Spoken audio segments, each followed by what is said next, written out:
No ha existido nadie como él. Fue el hombre más destacado de su tiempo. Una brillante estrella del Renacimiento italiano, cuyas pinturas, inventos, descubrimientos científicos y proyectos de ingeniería aún siguen asombrándonos. Sabemos muy poco de él. Siempre le persiguió la controversia, entonces y ahora. Es un hombre sobre el que cualquiera puede inventarse una buena historia. Ahora se ha convertido en el protagonista de un bestseller internacional, donde se le presenta como el guardián del secreto más controvertido de la historia. ¿Dónde termina la verdad sobre él y comienza la ficción? Seguidamente, la vida de Leonardo da Vinci en biografía.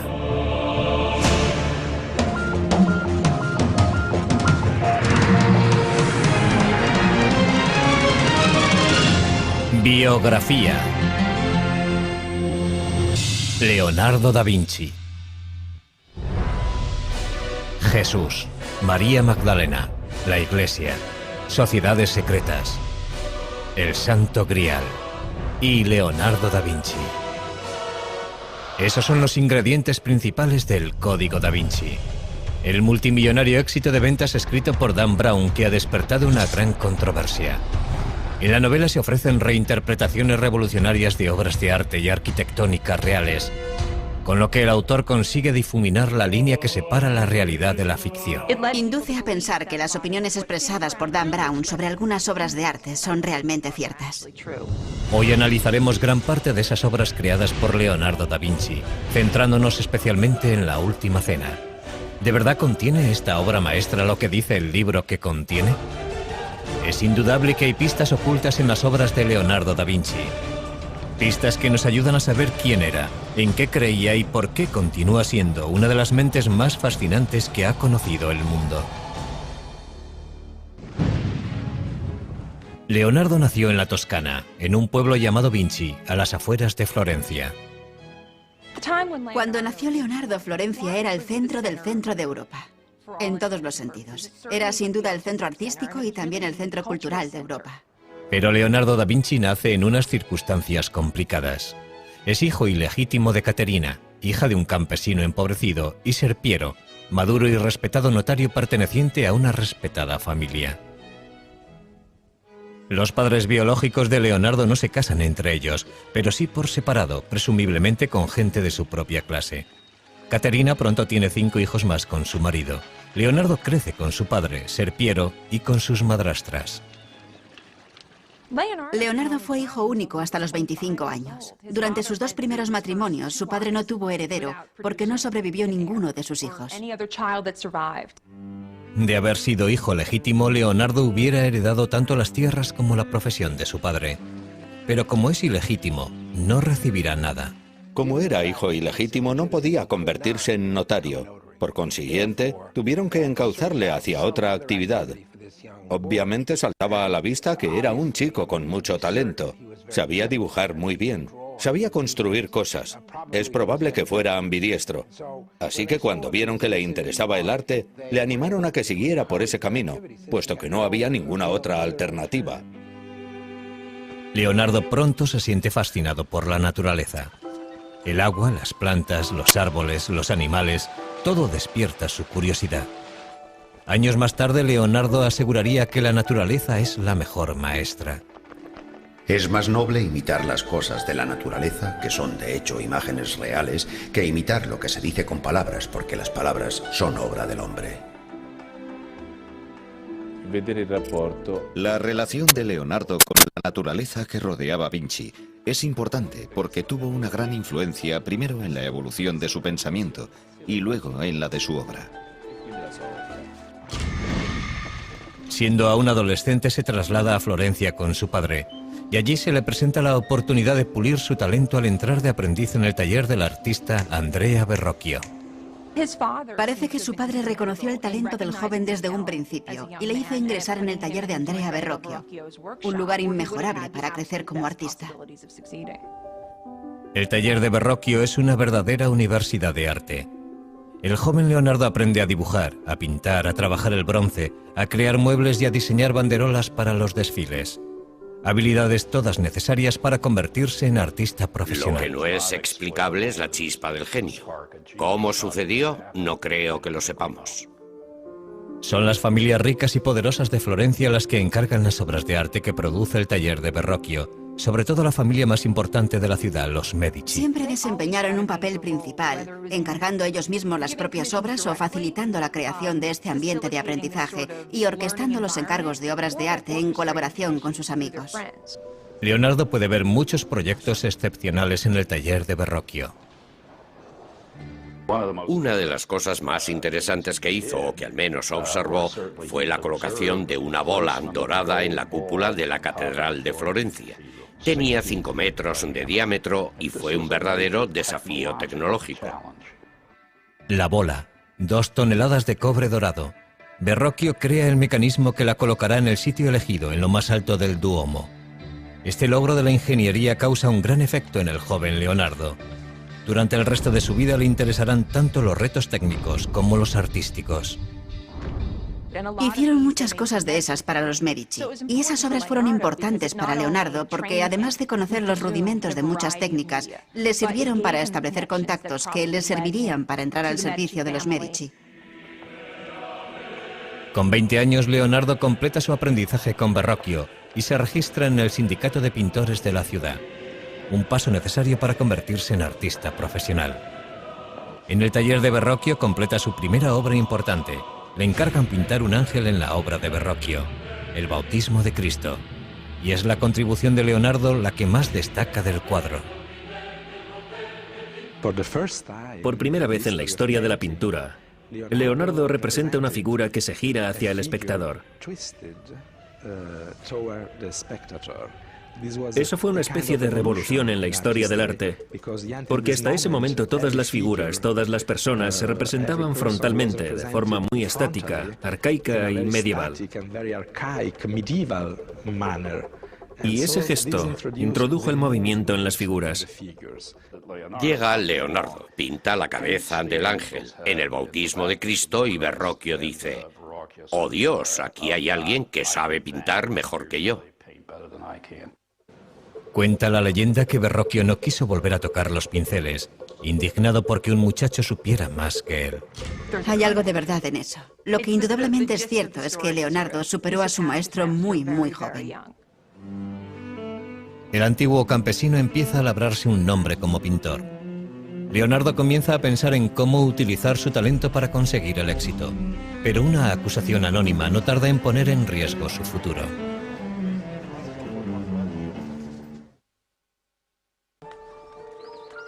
Leonardo da Vinci tiene ahora 24 años y ya ha pasado de ser considerado el hijo ilegítimo de un notario a convertirse en un artista legítimo.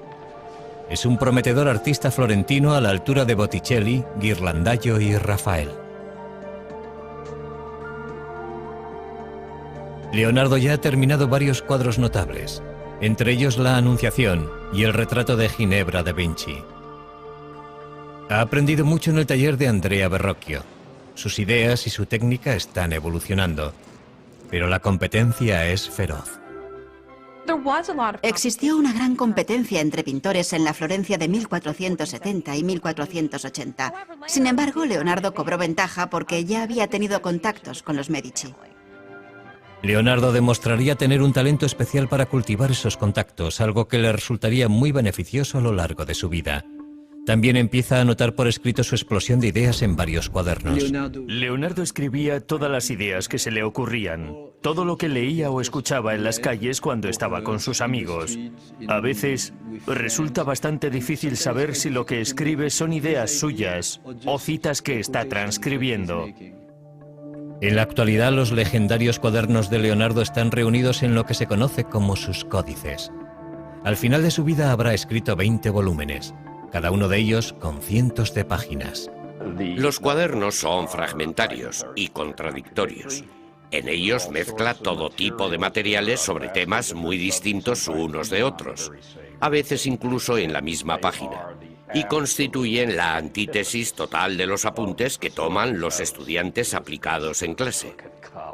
Sencillamente no sentía la necesidad de ser un pensador sistemático. Tomó cientos de notas sobre arquitectura y sobre ciencias. Escribió sobre óptica y perspectiva. Escribió de botánica, de anatomía, de geología. Y también se interesó por la ingeniería y la fabricación de armas, conocimientos que le resultaron de gran utilidad para conseguir encargos y alcanzar la posición que deseaba. Un detalle sorprendente de los cuadernos es la extraña letra de Leonardo. Casi todas las palabras están escritas al revés, de derecha a izquierda. ¿Es esta la forma que tiene Leonardo de encriptar sus notas, como asegura Dan Brown en su novela El Código da Vinci? Lo que está claro es que si eres zurdo como yo, la forma normal de escribir es de derecha a izquierda. Uno no empuja la pluma, la sostiene. Y es perfectamente posible que adoptara esa costumbre porque nunca tuvo un estricto profesor de primaria encima de él diciéndole cómo tenía que escribir. Si así fuera, sería un código muy pobre. Su escritura resulta bastante legible si utilizamos un espejo. Yo pienso que fue un hábito que adoptó porque le resultaba más fácil escribir así. Algunos de los estudios de sus cuadernos distan mucho de ser bellos. Leonardo es perfectamente consciente de que para conocer algo debes conocer su contraste. En otras palabras, para conocer lo bello debes conocer lo feo. Y viceversa. Los estudios grotescos son posiblemente una forma de examinar la variedad de posibilidades que nos ofrece el mundo biológico. Si el pintor desea ver bellezas arrebatadoras, él es el amo de su producción. Y si desea ver cosas monstruosas que podrían causar pavor o que podrían ser cómicas, irrisibles o verdaderamente lastimosas, él es su señor y su dios. Los cuadernos capturan una mente en perpetuo movimiento, pero aportan pocas pistas sobre su vida personal. Los cuadernos no son su diario. Por eso sabemos muy poco sobre relaciones personales, aparte de lo que podemos intuir gracias a otras pruebas periféricas. Uno de los asuntos que continúa en la oscuridad es la sexualidad de Leonardo. Lo que sí sabemos es que la policía secreta de Florencia detiene a Leonardo cuando éste tiene 24 años. Alguien le ha acusado anónimamente de practicar la sodomía con un joven de 17 años. Es imposible saber si la acusación era cierta o no, pero Leonardo se siente humillado y en peligro. El castigo por la sodomía oscila entre una simple multa y la pena capital. 2 meses después, Leonardo es juzgado, pero no se presenta ninguna prueba contra él, ni se presenta ningún testigo, y los cargos son retirados tan pronto como aparecieron. Pero Leonardo ha pasado verdadero miedo. Eso nos indica que desde muy temprano se creyó que Leonardo era homosexual. Es muy posible que mantuviera algún tipo de relación con hombres. Pero es probable que en el contexto de un taller artístico del siglo XV, eso fuera algo no tan infrecuente. Sin embargo, parece que en sus escritos, Leonardo desdeña el sexo en general. El acto de la cópula y los órganos que intervienen en él son tan feos que si no fuera por las caras y los adornos de los actores y los impulsos que les mueven, la raza humana desaparecería. A medida que fue madurando, se desinteresó por completo del sexo. Estaba totalmente concentrado en su misión como artista y científico. Estaba por encima del sexo. Leonardo abre su propio estudio en Florencia en cuanto retiran la acusación. Pero la violencia no tarda en adueñarse de la gran ciudad renacentista. Un sangriento golpe de estado planeado por el Papa y un colaborador amenaza con derribar a los Medici. Cuando el golpe fracasa, el Papa ordena al ejército de Nápoles tomar Florencia por las armas. Como para el resto de florentinos, la guerra es ahora una prioridad para Leonardo. Y empieza a diseñar escaleras y otros artefactos para defender y escalar las murallas de la ciudad. Leonardo empieza a trabajar en un nuevo campo, la ingeniería militar, algo que le fascinará durante toda la vida. Justo cuando parece que toda esperanza está perdida, la diplomacia de los Medici funciona. Florencia está salvada. Leonardo vuelve a tomar los pinceles y en 1480 empieza a pintar San Jerónimo. En el cuadro captura al angustiado santo golpeándose el pecho con una piedra en el desierto. En la actualidad este cuadro está colgado en el Vaticano inacabado, como muchas otras de sus pinturas. Y sin embargo la precisión de Leonardo a la hora de dibujar la anatomía humana hace que el dolor de San Jerónimo cobre vida ante nuestros ojos. Leonardo tiene casi 30 años cuando Lorenzo de Medici envía a los mejores pintores de Florencia al Vaticano para decorar la nueva Capilla Sistina.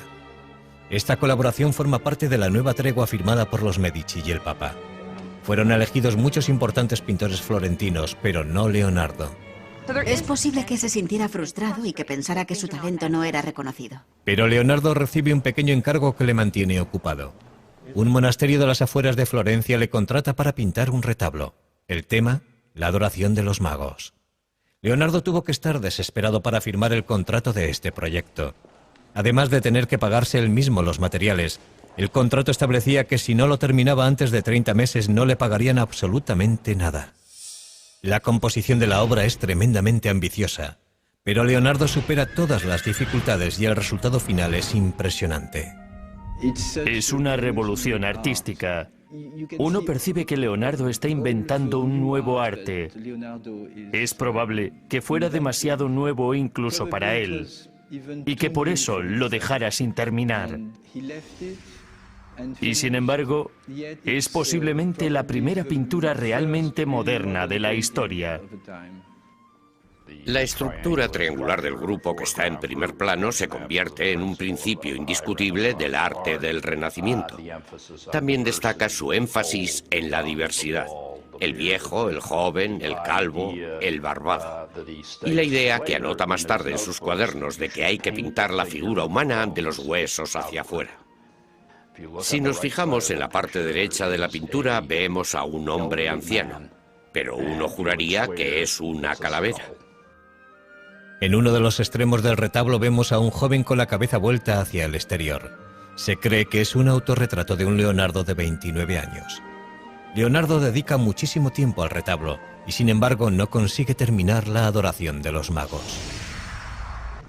En el Código da Vinci, que después de todo es una obra de ficción, Dan Brown habla de la adoración de los magos, insinuando que se ha producido un gran descubrimiento bajo cientos de años de pintura. La realidad es un poco diferente. Lo cierto es que hace varios años retiraron la obra de donde estaba con la intención de restaurar la pintura. Y por lo que sabemos no se encontró ninguna modificación ni nada subversivo debajo de la pintura. Aunque sí parece que la obra pudo haber sido retocada con posterioridad a la fecha en la que fue pintada. En la actualidad la adoración de los magos está expuesta en la Galería Uffizi de Florencia. Sin restaurar y dependiendo de a quién creamos, igual que como la dejó Leonardo. Parece que Leonardo no terminó este cuadro porque le distrajo algo que ocurría fuera de las murallas de Florencia. Algo que pondrá a prueba su habilidad, pero no como pintor. Con la esperanza de olvidar las dificultades de Florencia, Leonardo da Vinci decide trasladarse a Milán. Milán es la más septentrional de las ciudades-estado italianas y por consiguiente vulnerable a invasores extranjeros. A diferencia de Florencia, Milán es un centro de producción de armas y de tecnología militar. Leonardo confía en que aquí se le presenten nuevas oportunidades. Pero antes debe entablar relaciones con el hombre más poderoso de Milán, el duque Ludovico Sforza, el Moro. Leonardo llegó a Milán con poco más de 30 años. Abandonó Florencia porque se sentía bastante infeliz allí, pero también porque se entera de que Ludovico el Moro quería construir una gran estatua para honrar la memoria de su padre. Leonardo le escribe una atrevida carta al duque ofreciéndole sus servicios, no solo como pintor, sino como ingeniero militar. Haciendo gala de un descaro increíble, Leonardo asegura que es capaz de hacerlo todo. Principalmente el duque necesitaba fabricar pertrechos militares, armas ofensivas y defensivas. Y Leonardo le dice que él es el hombre que necesita. Y lo que resulta muy interesante es que en medio de la carta empieza a hablar en futuro. Y le deja caer que todavía no ha hecho nada de lo que dice que puede hacer. Pero eso nos demuestra que Leonardo sabía cómo promocionarse. Y al final de la carta le dice, por cierto, también puedo crear arte. Puedo hacer el monumento ecuestre en recuerdo de vuestro padre. En su carta, Leonardo propone diseños de fortalezas y técnicas para la fabricación de cañones y máquinas para sitiar ciudades. Uno de sus conceptos se adelanta cientos de años a su tiempo. Inspirado en el caparazón de las tortugas, Leonardo diseña el antecedente del tanque moderno. Su exterior está hecho con planchas de metal inclinadas para desviar el fuego enemigo. Unas pequeñas troneras permiten a los hombres que están dentro abrir fuego a su vez. La verdadera innovación es su forma de moverse. Un sistema de manivelas y poleas giradas por hombres o caballos pone en funcionamiento sus 4 ruedas. Pero si el tanque hubiera sido construido tal y como estaba diseñado, las ruedas habrían girado en direcciones opuestas y el tanque no se habría movido de su sitio. ¿Un error de aficionado cometido por Leonardo? ¿O un error intencionado para impedir que otros le robaran la idea? Nunca lo sabremos. Entre el resto de sus diseños militares destacan salvajes máquinas de muerte pensadas para diezmar las filas enemigas. Pero no son armas prácticas, sino armas de terror. El duque se fija en Leonardo, pero su primer encargo oficial no es un contrato de defensa. Ludovico Sforza quiere que Leonardo haga un retrato de su amante, Cecilia Gallerani. No era eso a lo que había ido Leonardo a Milán, pero la proximidad al poder suele acabar dando sus frutos. Leonardo encajó muy bien en la corte de Milán. Se sentía cómodo en el ambiente cortesano de la ciudad. El cuadro de Leonardo captura la luminosa belleza de la joven amante del duque. El armiño que lleva en brazos es un chiste visual de Leonardo basado en el apellido de Cecilia, que suena como la palabra griega para designar al armiño. Pero la testarudez de Leonardo frustra a otros clientes. Le contratan para crear un retablo basado en la Inmaculada Concepción, empleando una imaginería y unos colores específicos, pero lo que hace es dar rienda suelta a su imaginación. Jamás se había visto nada parecido en la pintura italiana. Nos encontramos con una pintura extraña, con un esquema compositivo triangular. La Virgen y el niño bendiciendo a San Juan arrodillado, y una extraña esfinge, una especie de ángel. Situados todos en un paisaje de estalactitas, en el interior de una especie de gruta rocosa, un mundo húmedo y poco iluminado. La Virgen de las Rocas es una imagen perturbadora, muy distinta de lo que se suponía que debía entregar. Y Leonardo no la termina, al menos no entonces. Tras varios años de trabajo, Leonardo se gana finalmente el favor de Ludovico Sforza, que le nombra ingeniero de la corte. Es responsable de prácticamente todo, desde diseñar las tuberías del palacio, a crear los trajes para los espectáculos que se celebran en la corte. Incluso diseña un plan para fabricar un escenario giratorio. Leonardo fue muy feliz en Milán. Ludovico el Moro le permitió hacer casi todo lo que quería. La suya fue una posición muy cómoda. El castillo del duque es ya una fortaleza prácticamente inexpugnable, pero Leonardo crea diseños para reforzarlo. La amenaza siempre presente de la guerra estimula la imaginación de Leonardo. Diseña un puente que puede derrumbarse al paso del enemigo, una ametralladora primitiva, incluso un lanzallamas. Finalmente, Ludovico Sforza concede a Leonardo el premio que tanto ansiaba.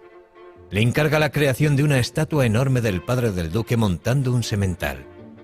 Leonardo empieza a tomar apuntes del natural. Leonardo siente fascinación por los caballos. Dibuja caballos por todas partes. Primero quiso hacer un caballo alzado sobre las patas traseras. Luego optó por un caballo que va al paso, puesto que desde el punto de vista de la estática era lo que podía conseguir. Sforza quiere que sea el mayor monumento ecuestre de la historia del arte.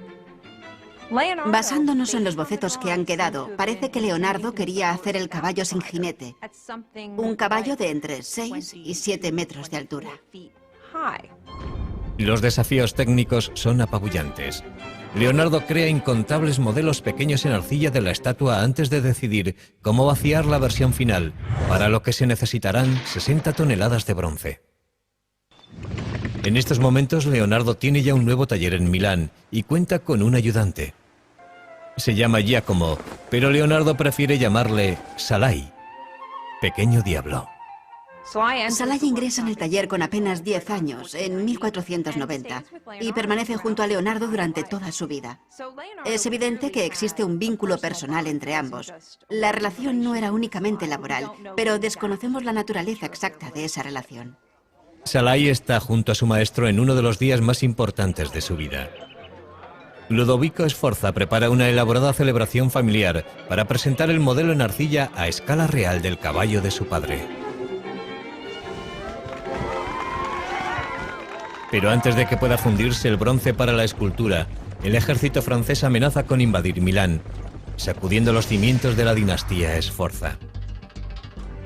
Las tropas de Sforza no son rival para el bien pertrechado ejército francés. No les queda más remedio que utilizar el bronce destinado al caballo de Sforza para fundir cañones. El sueño de Leonardo queda hecho pedazos. Escribe: no diré nada del caballo porque sé en qué tiempos vivimos.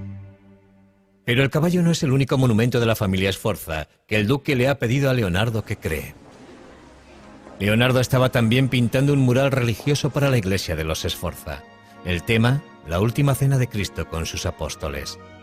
Para frustración de todos, pasaron años sin que pareciera que Leonardo pudiera terminar la obra.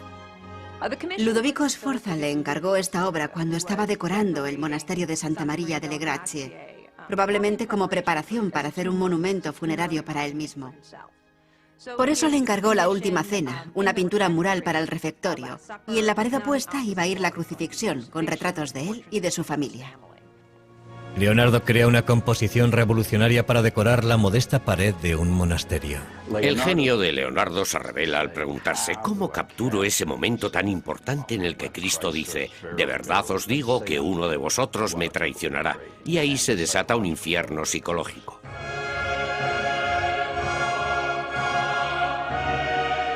Leonardo emplea los gestos y rostros de los apóstoles para traicionar sus emociones. Leonardo intentó representar las figuras de una forma muy natural, muy humana. Quiso representarlas en acciones y actitudes que mostraran los movimientos internos de la mente. En vez de ponerlos a todos en fila, que era básicamente lo que se había hecho en los 100 años anteriores, Leonardo dividió a las 13 figuras en 5 grupos. 4 grupos de 3 personas para los 12 apóstoles y Cristo aislado, formando un grupo separado.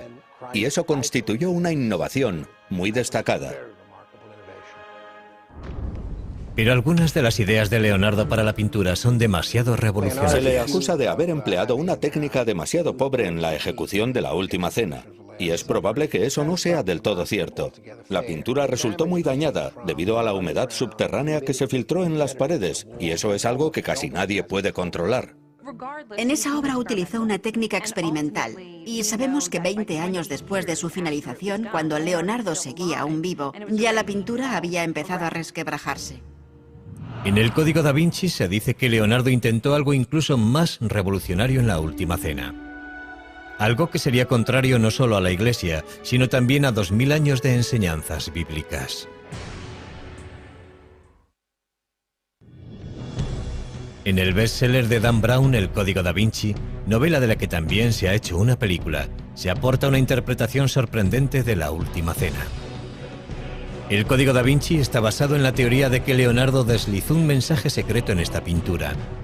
La figura de aspecto femenino a la izquierda de Jesús no es Juan, como aseguraría la tradición, sino María Magdalena, quien se supone que era la madre de Jesús. Naturalmente, el Código da Vinci es una obra de ficción. ¿Pero creyó Leonardo algo de todo esto? Conocer el contexto en el que, dónde y por qué pintó Leonardo esta obra podría ofrecernos cierta perspectiva. Esta obra fue un encargo del duque de Milán para el refectorio, el comedor de un monasterio. Y el público que iba a verla estaba compuesto por los religiosos que se sentaban allí a comer. No era el lugar apropiado para deslizar un mensaje secreto. Y ese mensaje jamás hubiera llegado a una audiencia receptiva en caso de que se emitiera una opinión contraria a las enseñanzas de la Iglesia Católica. ¿Por qué tiene un aspecto tan femenino la figura que está junto a Jesús? Tradicionalmente, mostrar a un hombre joven con rasgos femeninos, en oposición a las figuras centradas en años que están sentadas a la mesa, era algo completamente habitual. Y si a eso añadimos que es muy poco lo que puede verse en esa pared, como para establecer si ese personaje tiene una figura femenina o un rostro femenino, el resultado es que disponemos de muy pocas pruebas para emitir una opinión. Y esa es la tragedia definitiva de la Última Cena, porque debido al deteriorado estado en que nos ha llegado es muy poco lo que ha sobrevivido de la obra de arte original. Ha sufrido 8 restauraciones documentadas, es posible que más. En la actualidad no sabemos qué partes de la pintura pertenecen realmente al pincel de Leonardo. Lo que tenemos que hacer es distanciarnos de la obra y decir que lo que de verdad queda de Leonardo es la composición. Leonardo ha pasado 17 felices años trabajando para el duque de Milán, Ludovico Sforza. Pero ahora la dinastía Sforza tiene que rendirse ante el empuje del ejército francés. y el gigantesco modelo en arcilla para el caballo de Sforza recibe un final trágico. La historia nos cuenta que los arqueros franceses que invadieron Milán utilizaron el modelo en arcilla del caballo como diana, y ese fue el final del caballo. Leonardo está sin trabajo. Con 47 años sale de Milán junto a Salai, su aprendiz, abandonando sus principales obras, El caballo destrozado y La última cena. Debe buscarse un nuevo mecenas y una nueva casa. Le ofrece varias ideas al duque de Venecia, entre ellas un traje de buzo y un sistema de respiración para la guerra submarina. Como muchas otras veces, Leonardo se ha adelantado cientos de años a su tiempo. Pero es otro concepto el que de verdad le fascina: encontrar la forma de hacer volar al hombre. Dedica horas a observar a los pájaros en un intento de descifrar las claves de su vuelo. El pájaro es un instrumento que funciona de acuerdo a unas leyes matemáticas, y el hombre tiene el poder de reproducir un instrumento como este con todo su movimiento. No sé si se han fijado alguna vez en un pájaro volando, pero es imposible explicar la forma en la que se mueven sus alas, por ejemplo. Leonardo sí podía hacerlo. Él entendía la forma en la que se movían las alas y las dibujaba al mismo tiempo. Leonardo diseña inventos que imitan el vuelo de las aves, y puede que llegara a atar alas a sus ayudantes para que intentaran volar. Pero descubrir la forma de volar es el mayor reto al que se enfrenta Leonardo. Uno de sus diseños de avión más famosos es el tornillo aéreo, también conocido como el helicóptero de Leonardo. Tenía más de 4,5 metros de ancho y 4 hombres hacían girar unas manivelas para crear la fuerza propulsora. Su enorme peso garantizaba la imposibilidad de que funcionara, pero sirvió para hacerle pensar a Leonardo. Posteriormente experimentó con un ala articulada. El resultado es un diseño conocido como el ornicóptero de Leonardo, que bate las alas para conseguir volar. Empieza pensando que quizá podamos batir las alas, y llega a la conclusión de que eso no es posible. Estudia a los pájaros, pero sobre todo estudia a los murciélagos, y todo eso le conduce a la idea de volar planeando. Para ello diseña unas alas fijas y unos paracaídas que deberían planear como los pájaros impulsados por las corrientes de aire. Indudablemente este invento hubiera podido haber funcionado. Por desgracia, el duque de Venecia no muestra ningún interés por los inventos de Leonardo. Pero a principios del siglo XVI los servicios de Leonardo como pintor de retratos están muy solicitados entre la nobleza italiana. Sin embargo, estos encargos le interesan poco. Cuando una dama le envía un mensajero para saber por qué no ha terminado su retrato, el mensajero regresa con la noticia de que Leonardo parece cansado de los pinceles. Uno pensaría que la gente que quería contratar a Leonardo, sus clientes y sus mecenas, vería con desagrado el hecho de que dejara tantos encargos inacabados y tantas obras incompletas. Y sin embargo, el trabajo de Leonardo como retratista siempre estuvo muy cotizado. Leonardo regresa finalmente a Florencia, la ciudad de su juventud, para volver a empezar. Pero por muy famoso que sea, otro artista más joven se ha convertido en el favorito de la ciudad, Miguel Ángel Buonarroti. Solo tiene 28 años, pero su talento es extraordinario. Es un momento maravilloso para la historia de Florencia que esos dos genios estén en la misma ciudad en la misma época. Pero entre ellos existió rivalidad. Eran muy diferentes el uno del otro. Leonardo era un cortesano, un hombre apuesto que se desenvolvía bien en cualquier situación. Miguel Ángel era un hombre solitario, un hombre ya bastante amargado. Un día sus diferencias estallan en las calles de Florencia. Leonardo tenía casi 25 años más que Miguel Ángel y debió de pensar que estaba por encima de tal rivalidad. Su resentimiento aumenta. Leonardo empieza a buscar encargos fuera de Florencia. Y en 1502 encuentra una oportunidad inesperada al servicio de uno de los tiranos más sedientos de sangre de Italia. A principios del siglo XVI, Leonardo trabajaba para César Borgia, hijo ilegítimo del Papa Alejandro VI, que es en esos momentos el duque de Romagna, un militar, el general de los ejércitos del Papa, por así decirlo. Borgia no se detiene ante nada en su intento de consolidar el imperio de su padre, que espera que algún día pase a ser suyo. Utiliza a Leonardo como ingeniero militar. Los mapas que dibuja son de una precisión extraordinaria y una de las claves de sus éxitos en el campo de batalla. Leonardo hace unos contactos muy sólidos porque es un hombre muy inteligente. Sabía manipular sus habilidades y colocarse siempre en el lugar más conveniente para él. Pero un día Borgia ordena la ejecución de un amigo de Leonardo. Poco después interrumpen su colaboración. En el verano, Leonardo regresa a Florencia y vuelve a tomar los pinceles. Empieza un retrato menor que acabará convirtiéndose en el cuadro más celebrado de la historia del arte.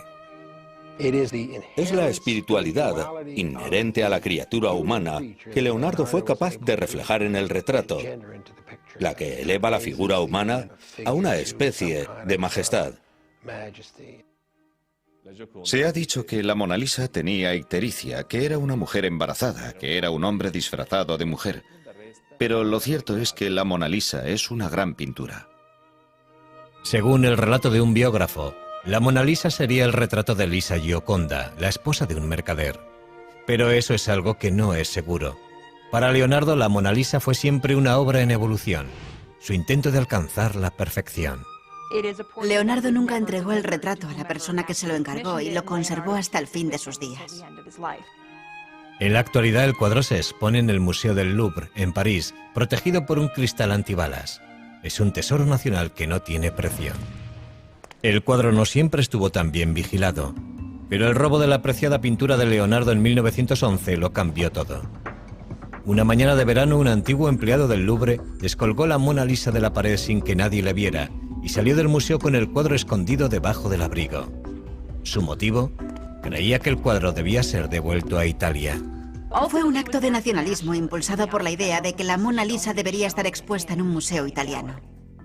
A pesar de una búsqueda desesperada, el cuadro permaneció en paradero desconocido durante más de 2 años, hasta que el ladrón se ofreció a devolverlo a Italia a cambio de dinero. En 1913 fue detenido en Florencia. La Mona Lisa estaba cuidadosamente escondida en el falso fondo de su maleta, en perfecto estado. Curiosamente, el robo y la recuperación de la Mona Lisa solo consiguieron aumentar la fama del cuadro. Poco después de que Leonardo empezara la Mona Lisa en Florencia, le contratan para pintar un fresco en la gran sala del Consejo de la ciudad.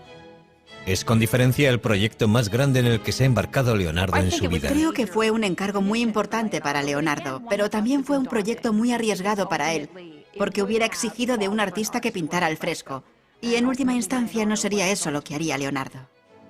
El tema de la pintura es la victoria florentina sobre Milán en la batalla de Anghiari. Conocemos la composición que hizo Leonardo a partir de algunos de los bocetos que se conservan. Pero tras trabajar durante 3 años en el proyecto, Leonardo lo dejó inacabado. No sabemos lo que ocurrió con exactitud. Sabemos que la pintura no se adhirió a la pared y que intentó utilizar una técnica experimental. O puede que el motivo por el que no lo terminara tuviera algo que ver con el artista a quien se le encargó el fresco que ocuparía la pared opuesta, el principal rival de Leonardo, Miguel Ángel. Florencia era demasiado pequeña para los dos. Era o uno u otro. No podían trabajar al mismo tiempo en la misma ciudad. Leonardo acaricia la idea de volver a abandonar Florencia, pero no antes de empezar un nuevo campo de estudio. Parece ser que al Papa no le gustaba que Leonardo se dedicara a hacer disecciones. Era ilegal y, sin embargo, lo hacía.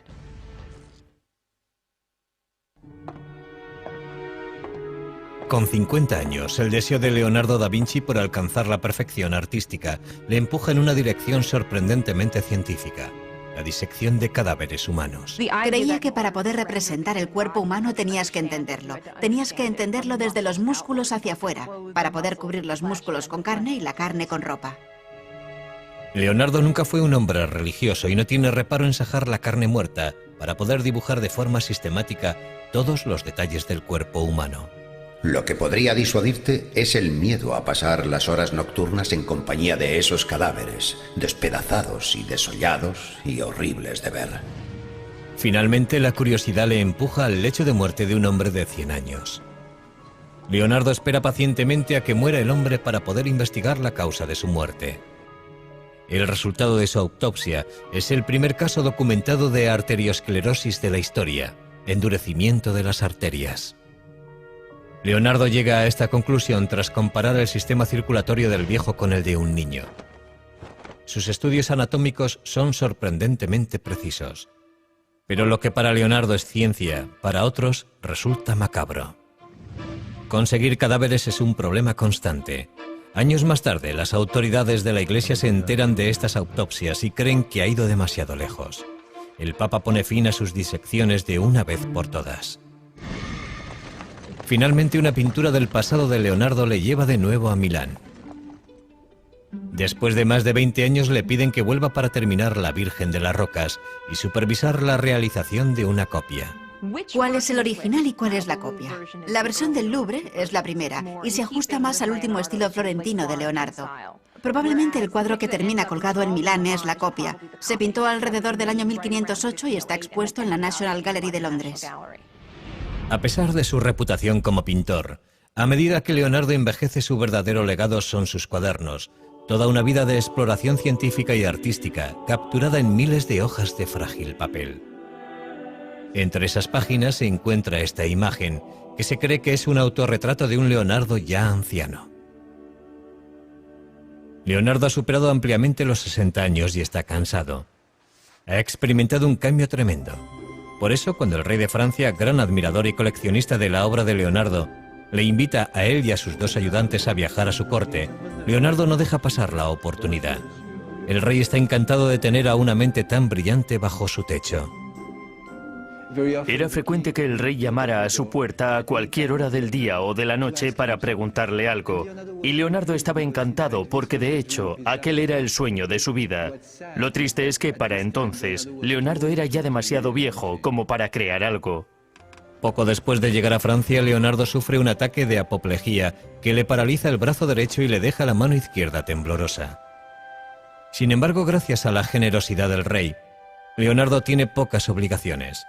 Salai, el aprendiz que le acompaña desde los 10 años, y Melzi, un estudiante más joven y leal acompañante, permanecen a su lado hasta el final. Pocos días después de cumplir 67 años, Leonardo llama a un notario para hacer testamento. Y según la leyenda, aunque nunca había sido especialmente religioso, Leonardo vuelve sus ojos hacia Dios. Es imposible saber si abrió su corazón a la religión en su lecho de muerte. No sabemos si es cierto que se interesó súbitamente por el catolicismo y que, como se dice, confesó sus pecados. Se ha dicho que Leonardo murió en brazos del rey Francisco I. Sea eso cierto o no, está claro que los franceses le adoraban. Igual que un día bien empleado procura un sueño feliz, una vida bien empleada procura una muerte feliz. En su testamento, Leonardo planea su propio funeral, algo que no es necesariamente atípico. Lo curioso es que Leonardo ordenó la celebración de muchas misas en su honor, 3 misas grandes y 30 misas pequeñas en 4 iglesias distintas. Y dejó dicho que fueran el diácono y el subdiácono quienes llevaran su cuerpo a la tumba. Tras la muerte de Leonardo, las pinturas y cuadernos que obraban en su poder, incluida la Mona Lisa, pasaron a manos de sus ayudantes. Con el transcurso de los siglos acabarían engrosando distintas colecciones de arte de todo el mundo.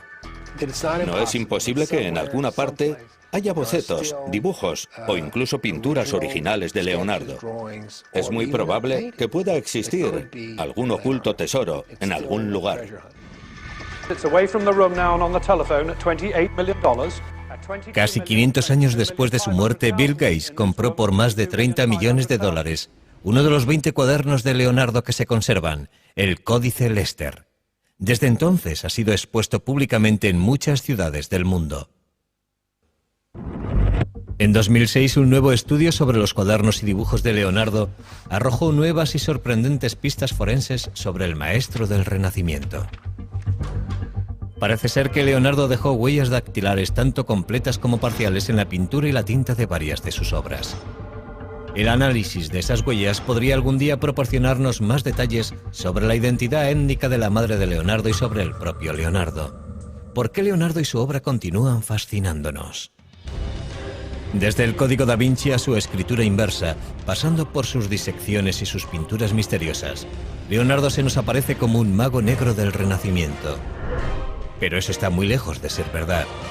Fue un hombre de un talento excepcional que vivió en una época extraordinaria. Si examinamos la vida de Leonardo, llegaremos a la conclusión de que fue más un científico que un pintor. Pasó más tiempo interesado en la anatomía, la botánica, la óptica y los estudios naturales que pintando cuadros con el pincel en la mano. Fue un hombre tan excepcional que hizo de todo, y todo lo hizo muy bien. Leonardo fue un hombre de su tiempo. Un hombre cuyo genio y ambición le catapultaron de la oscuridad a las cortes reales. Un hombre que jamás permitió que la adversidad hundiera su intelecto. Un hombre para la eternidad que ilumina nuestra imaginación incluso hoy. Leonardo da Vinci.